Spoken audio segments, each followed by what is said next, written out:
Olá, meus irmãos, estamos ao vivo aqui no Colégio Humana Sagrada Pena Branca. Eu sou Alexandre Comino, responsável por esse colégio, e nós estamos aqui na fanpage do Colégio Pena Branca. E hoje a minha convidada é a Veridiana Matagi. E aí, Veri? E aí, Tudo bem? tudo bem? E eu eu não falei para Veri exatamente sobre o que a gente ia conversar hoje.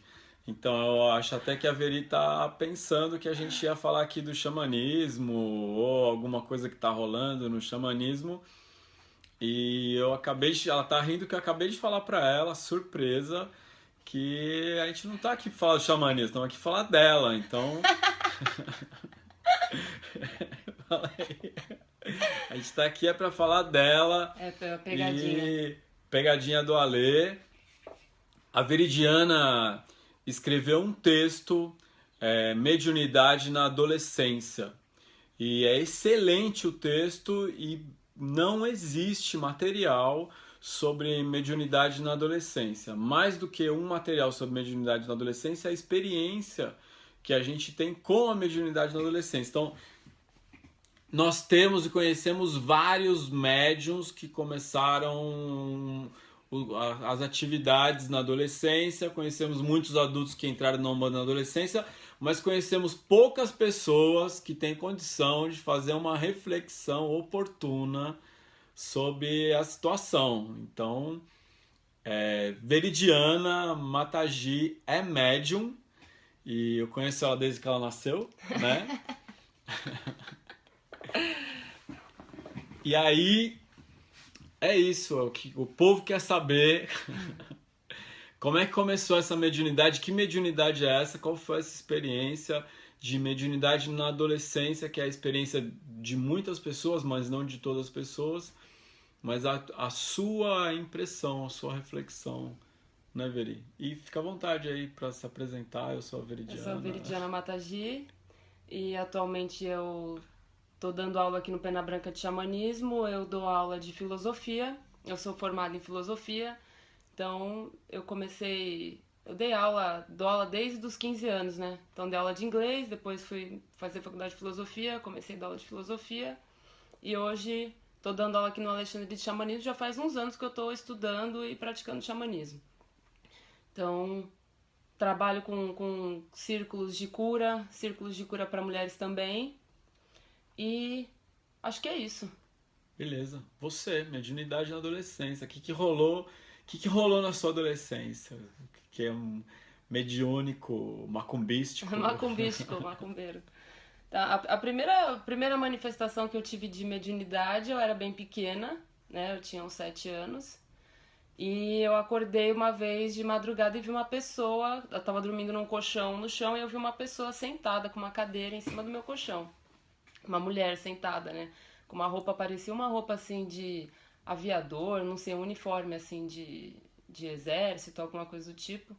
E ela tava sentada me olhando, né? E eu achei aquilo óbvio, né? Achei aquilo normal. Eu tinha, não sei, uns 7 anos, eu pensei, ah, legal, uma pessoa sentada aqui.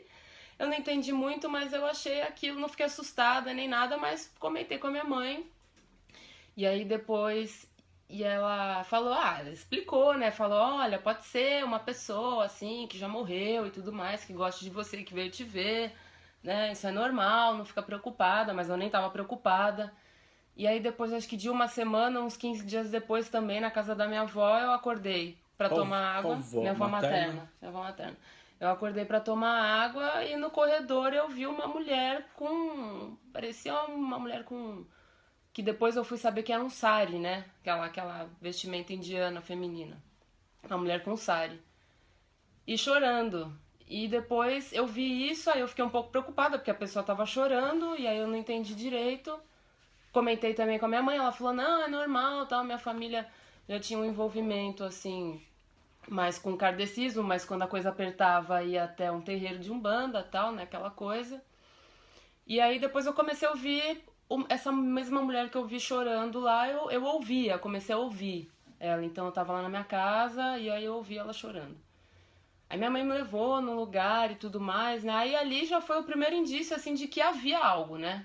De que eu tinha algum Paranauê. Tipo, o gato subiu no muro, É. tá dando um rolê na beirinha. E aí depois disso deu uma parada, não tive mais. E com 14 anos eu fui morar nos Estados Unidos, né? Digamos assim que eu dava um pouco de trabalho. E aí a minha mãe decidiu, né, enfim, que seria bom eu fazer uma viagem, passar um tempo fora. E aí eu fui morar na casa de uma tia, fiquei um tempo lá. E foi bem difícil pra mim, eu não queria ir, né, toda uma situação. E aí eu fiquei um tempo lá e fiquei bem emocionalmente fragilizada quando eu fui morar lá. E foi bem difícil pra mim, eu fiquei bem sozinha. E quando eu entrei, assim, com uns 13, 14 anos, eu comecei a me sentir muito diferente de tudo e de todo mundo. E isso foi me dando um sentimento de isolamento, né? Então fui me isolando, e eu gostava muito de ler. E Então, diferente como? Você lembra a impressão? diferente no sentido de que a minha mãe, ela é psicóloga, ela tinha uns livros lá de Jung, de Freud, e eu gostava de ler Jung, eu gostava de ler Freud, eu achava maravilhoso, e eu não tinha ninguém com quem conversar. E isso foi me dando um sentimento de que eu era estranha, né, de que eu era diferente. E aí eu estudava religiões também, e na época eu estava estudando muito hinduísmo e tal. E aí eu fui pra lá e quando eu voltei de lá eu tava muito mal mesmo. Emocionalmente, nossa, né, tava achando que nada valia a pena. E a minha avó materna, mais uma vez, uma pessoa presente na minha vida nesse sentido, pra me animar, falou, vamos no centro, né? Quando eu era pequena, a gente ia muito no centro e eu achava o máximo, porque o centro era sempre num lugar muito longe, né? Então vamos no centro, era uma viagem, tinha que pegar ônibus, e aí era aquela coisa. E aí eu falei, legal, né? Faz tempo que a gente não vai no centro, eu acho muito legal, me Você sinto já bem, tinha eu ido? gosto. Não, fui muitas vezes com ela quando eu era pequena. E eu gostava muito de ir, né? E aí quando eu voltei de viagem, ela falou, não, vamos lá, tal, só eu e você. Aí a gente foi e quando chegou lá, não achei tão legal assim como era antes. Eu comecei a me sentir mal, a passar mal, né? E eu achei que a minha pressão tava caindo, ou que eu fosse desmaiar, alguma coisa desse tipo. Aí eu falei pra ela, eu quero ir embora, tô passando mal, não gostei daqui, né? Pensei, tem algum urucubaca aqui, tá horrível. Eu tava mal e agora eu tô pior. E aí eu só lembro que que foi ficando tudo muito escuro, tudo muito escuro, tudo muito escuro. E só lembro depois no final, né? Quando eu voltei, assim, quando eu acordei, que o dirigente da casa tava falando, então, bonita lá a sua entidade, né? Vamos colocar uma. Vem aí semana que vem, traz uma roupa branca e vamos trabalhar. E aquilo me deixou totalmente apavorada, né? Porque eu pensei, esse cara deve estar louco, né? Ele não tá entendendo o que tá se passando aqui. Eu não estou bem, eu sou uma pessoa estranha, que não tô bem, tô passando por um momento de dificuldade e ele vem me pedir pra trabalhar aqui no centro dele. Então tem alguma coisa muito errada aqui. O centro, o que que é? É o centro da cidade? Não, terreiro. O terreiro. É o centro É o kardecista? terreiro, é o terreiro, é o É terreiro. uma tenda de Umbanda? É uma tenda, É um terreiro? É. E o que que era que esse terreiro, esse centro que você Era ia a casa de uma pessoa, longe, né? né? Porque tem um episódio que diz assim, centro bom é centro longe, né? Era longe. E aí era o que? Era a Era casa a casa dele? de uma pessoa que, na verdade, era Rolava um terreiro. macumba lá. Rolava uma macumba forte lá. Umbanda? Umbanda, É. E aí?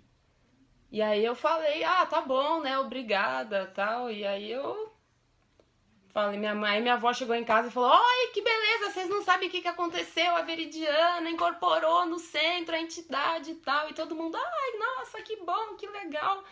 E eu tava achando tudo aquilo horrível, né? Tava muito envergonhada, tava muito constrangida, tava me sentindo... Já me achava estranha, né? E agora tava me sentindo o ET quando vai na bicicletinha, sabe? Uma pessoa realmente muito estranha. E aí eu não achei legal, não achei bacana e aquilo foi... E parece que aquele episódio lá naquele terreiro lá de Umbanda, naquele centro, sei lá, parece que ele abriu uma porta na minha vida. Parece que alguma coisa a partir dali mudou no sentido da mediunidade e começou a ficar tudo muito forte, muito intenso. E eu decidi que eu não queria ir lá e não queria trabalhar lá como médium. Só que a minha família insistia muito, a minha mãe insistia muito, a minha avó insistia muito pra que eu fosse, pra que eu... E aí você, né, com 14 anos e com referência que você não tem referência nenhuma, e a minha família também, de alguma forma procurando entender o que como é que ia fazer, o que estava acontecendo, tentando ajudar, mas eu ouvi muitos discursos do tipo, nossa, agora você, se você tem esse dom, você tem que usar, porque se você não usar, a sua vida vai acabar. Vai dar tudo errado pra você. Né? Eu já ouvi assim, você tem esse dom, então se você tem dom pra espiritualidade, você vai ter azar no amor. Você nunca vai dar certo com ninguém. Né? E outras pessoas que não eram tão, assim, adeptas da coisa, falavam coisas do tipo, quem pratica isso, quem faz isso, a vida não vai pra frente. Né? E aí só foi piorando a situação, aí juntou a minha situação emocional que não tava boa, juntou o meu sentimento de estranhamento em relação à realidade, em relação a tudo, que eu não achava que eu era um ser que não era daqui, com o fato aí depois juntou com o fato de eu descobrir que eu era médium de incorporação, e a coisa foi piorando cada vez mais, né? E a pressão, né? Da família, de todos os lugares que eu ia, aparecia alguém, alguém lá, o dirigente lá, o pai de santo lá do terreiro, o pai lá do terreiro falando que não, é isso mesmo, você tem que fazer, você tem que pôr, você tem que trabalhar, porque é você é a pessoa, fica aqui, me ajuda, e colocando um peso muito grande em cima de mim, então não foi uma experiência assim muito boa, não. Aí você foi com um problema e voltou com dois, né? Eu voltei com 1000 problemas, né? Eu fui com um e voltei com 1000 problemas. E foi muito difícil. Foi bem difícil. Aí a minha adolescência inteira eu tive que lidar com isso, porque era assim, olha, o fulano de tal tá com um problema. Você não quer incorporar aí, por favor, pra ajudar ele? Aí eu era nova, né? Eu não sabia como é que eu devia... Não sabia se eu tava sendo egoísta ou se eu tava sendo má, se eu falasse não. E com um monte de coisa na minha cabeça, eu pensava, né? Eu não queria. Eu pensava, tudo bem, né? E aí... Quem vinha? Como assim? Fulano de tal tá precisando de uma ajuda, você não quer incorporar? Isso. E aí você ia? Aí eu ia. Aí eu falava, tudo bem. Aí geralmente vinha a cabocla, né? Que é uma cabocla que eu tenho, já desde os 14 anos, e que é, digamos assim, não sei, aquela pessoa que se apresenta mais, ou então que... Cabocla de trabalho. E aí era ela que vinha. E eu ficava pensando, toda vez que alguém pedia isso, eu pensava assim... Eu não entendia direito, aí eu pensava assim, meu Deus, mas eu não sei nada. A pessoa não tá bem, aí eu vou incorporar, mas na verdade eu não sei nada. A pessoa tá achando que eu sei alguma coisa que eu sei, mas na verdade não sou eu que vou falar nada. Aí ficava, minha cabeça ficava muito confusa, era uma confusão total, né? E eu achava que era uma responsabilidade muito grande aquilo. Então era um peso enorme pra mim. E aí... Foram anos, né? Foram anos nesse processo de, fulano tá com um problema, incorpora aí, por favor. Aí se você não incorpora é porque o que custa, né? O que custa você incorporar? A pessoa ali, coitada. Dá incorporadinha aí. Incorporadinha, rapidão, rapidão. Esquenta o óleo, joga o pastel na logo aí, nesse óleo ferver. E aí, nossa, foi punk. Foi bem difícil. E eu não queria ficar em casa nenhuma. Todo lugar minha mãe falava assim, não, vamos procurar um lugar pra você trabalhar. Vamos procurar um lugar, a gente vai encontrar, esse lugar existe, vamos encontrar. Aí eu ia, aí eu ia, toda vez acontecia uma coisa estranha. Teve uma vez que eu fui num lugar que eu nem lembro o que aconteceu. Eu só lembro que quando eu acordei eu tava caída no chão. Porque parece que uma pessoa veio rodando e bateu com a cabeça na minha cabeça e me derrubou incorporada no chão. E quando eu acordei, eu não tava entendendo nada. Mas sempre que eu ia, dava alguma coisa errada. Acontecia alguma coisa estranha. E aí, enfim, não foi muito legal, não. Aí eu fui, né? Aí passou um tempo e aí chegou um momento da minha vida que eu falei, chega, não vou mais incorporar nunca mais. Chega, eu não gosto de incorporar, eu não quero incorporar, porque eu não gostava mesmo, né? Porque incorporar era incorporar quando eu não queria, pra fazer uma coisa que eu não sabia o que ia acontecer, né? E aí o pior, quando vinha então o guia que falava alguma coisa pra pessoa que a pessoa não gostava, a pessoa vinha tirar satisfação comigo. E eu não sabia dividir, né? Eu não sabia explicar, eu ficava muito confusa. Então foi isso aí. Foi bem complicado. E aí eu fui estudando, depois eu comecei a estudar, a ler. E aí eu comecei a entender que existiam outras formas, né? De exercer a minha mediunidade. E aí, num momento que tava muito difícil também, de crise, eu fui conversar com um cara. E aí o cara virou assim pra mim e falou assim, A mediunidade é sua. Você usa se você achar que você tem que usar. Você usa se você achar que você, né? Se você tiver afim. Se você não quiser, não vai acontecer nada. Sua vida não vai acabar, né? Aquilo foi, nossa, não acredito. E esse cara foi o Alexandre. Salvou minha vida. Eu falei, ó, agora eu posso viver. E eu pensava assim, meu Deus, eu incorporo, né? Eu mexo com essas coisas. Mesmo que eu não queira, né? Isso tá... Então eu não posso fazer nada, né? Eu não posso sair, eu não posso me divertir, eu não posso fazer nada, eu não posso... Eu achava que eu não podia fazer nada. E aí depois também o Alexandre falou, não, vive aí normal sua vida, né? E aí isso foi tirando peso. Aí com o tempo, conforme eu fui ficando mais velho, eu fui entendendo, eu fui aprendendo como é que era, como é que funcionava, né? E aí eu fui lendo também, e aí eu fui lendo sobre a Umbanda, e eu fui vendo que a Umbanda ela tinha alguma coisa no sentido ideológico que era muito parecido com alguma coisa que eu acreditava. Eu não sei onde que tá isso, em que livro que tá, que tem uma passagem que alguém fala assim, eu não sei se foi o Zélio que trabalhava em um centro kardecista, e aí ele incorpora, não sei se é ele que incorpora um índio, ou alguém na mesa incorpora um índio, ou um preto velho, e aí algum dirigente da mesa fala, não, você não pode incorporar aqui, porque aqui a gente não aceita esse tipo de espírito.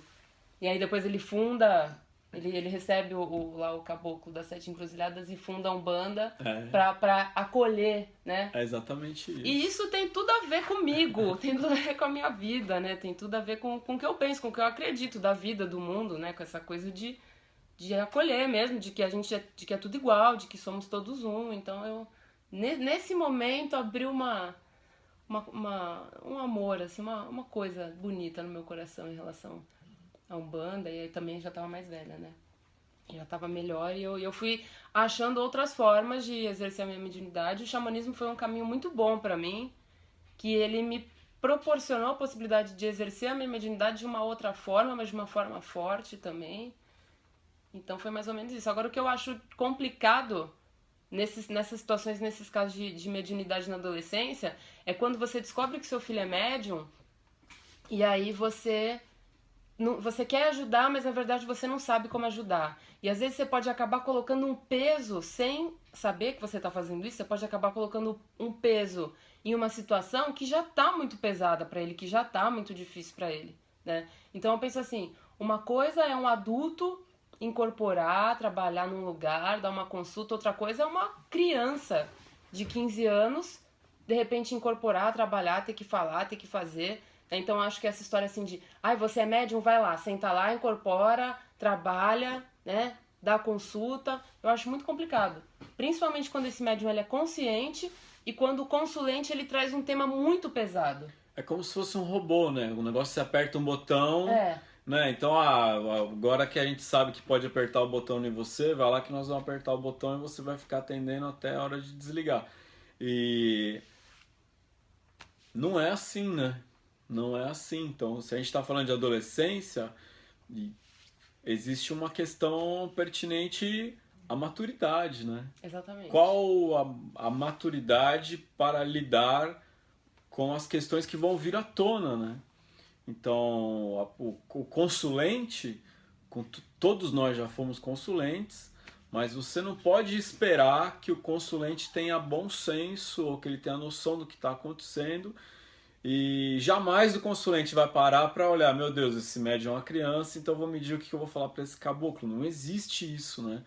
Então o consulente ele vai chegar com questões da vida íntima dele, com questões de que ele levou para a justiça, com questões às quais um adolescente não está preparado para lidar, né? Eu costumo dizer assim, o adolescente ele pode ter esse contato mediúnico. Se for dentro do terreiro, deve ser ou com a presença ou com a autorização por escrito, assinada, reconhecida a firma dos pais. Mas mesmo que o adolescente venha viver essa experiência, primeiro, ele não pode perder a adolescência dele, que deve ser vivida como uma pessoa, né, normal, que vai se divertir, está numa época de aprender a se relacionar com as pessoas, não deve perder isso por nada. E esse adolescente ele pode ter uma participação dentro do templo, mas uma participação feita dentro do bom senso, que não tem estrutura emocional para tomar uma frente de consulta uma vez que ele não está formado ainda, né? Não lidou ainda com as coisas as quais fala, mas está incorporado. Pois é, mas está incorporado e a incorporação faz de você um aparelho, um boneco, um robô? Não faz. Está incorporado, mas vai estar compartilhando. Ah, médium inconsciente. Então, isso quer dizer que mesmo inconscientemente, aquelas questões do consulente virão para ele, vão subir à tona, e como é que ele vai lidar com isso? Um consulente, por exemplo, que o marido esteja na cadeia e está ali querendo resolver o problema com o caboclo. Uma consulente que está num relacionamento com uma disfunção na relação mais íntima, como é que vai resolver? Vai trazer isso à tona para uma adolescente incorporada? Vamos supor alguém que está com uma questão na justiça, e muitas vezes o consulente chega e fala com o caboclo como se fosse Deus, né?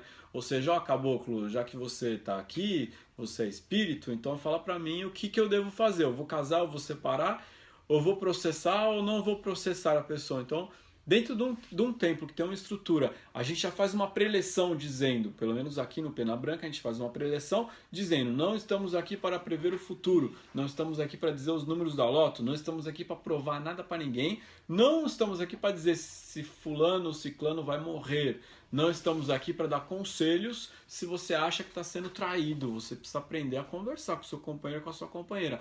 Agora, mesmo com tudo isso, ainda essas questões vêm à tona, de um consulente que quer saber se o marido está traindo, se a mulher está traindo.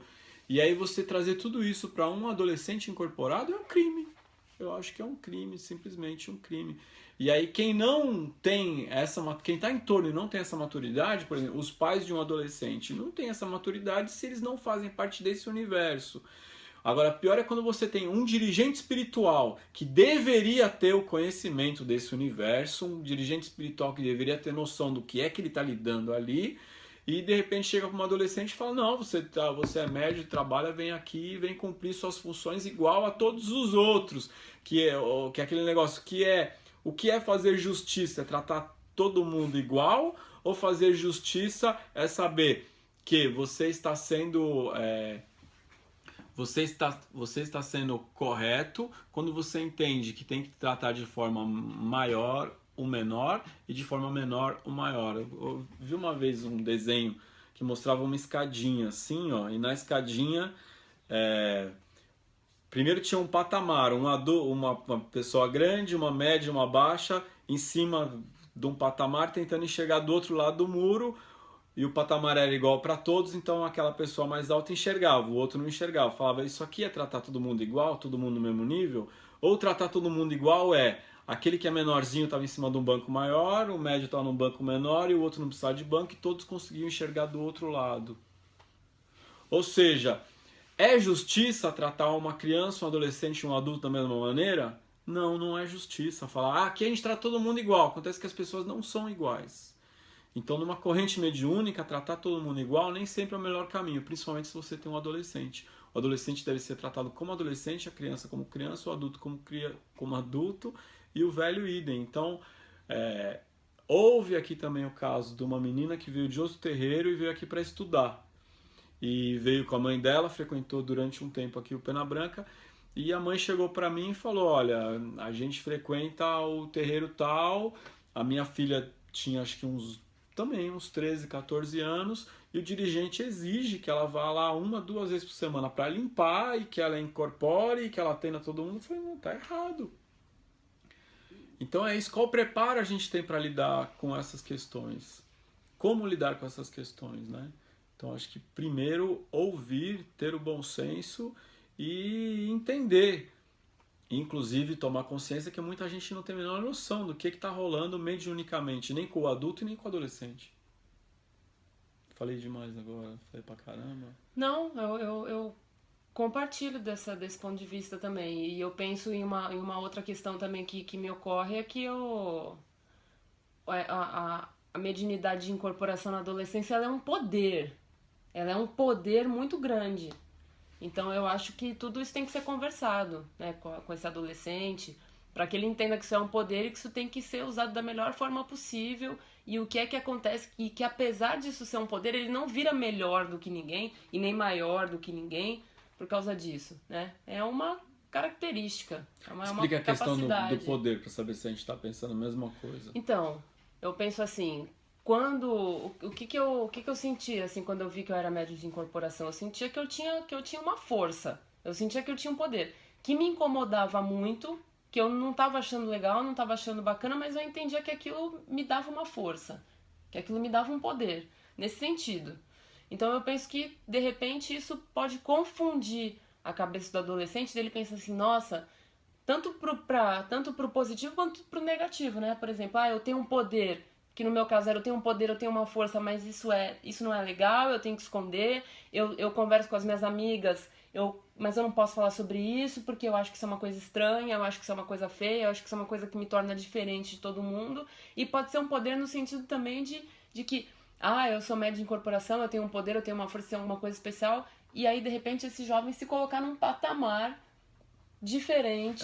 Acreditar que é especial Exatamente. com relação aos outros, que, né, no momento que eu começo a achar que eu sou especial, que eu sou melhor, e aí eu sou um escolhido, aí eu sou um ungido, e aí eu sou um arrogante, eu sou um, né, alguém que não tem estrutura para lidar, e eu sou alguém que mais cedo ou mais tarde vou me frustrar, né?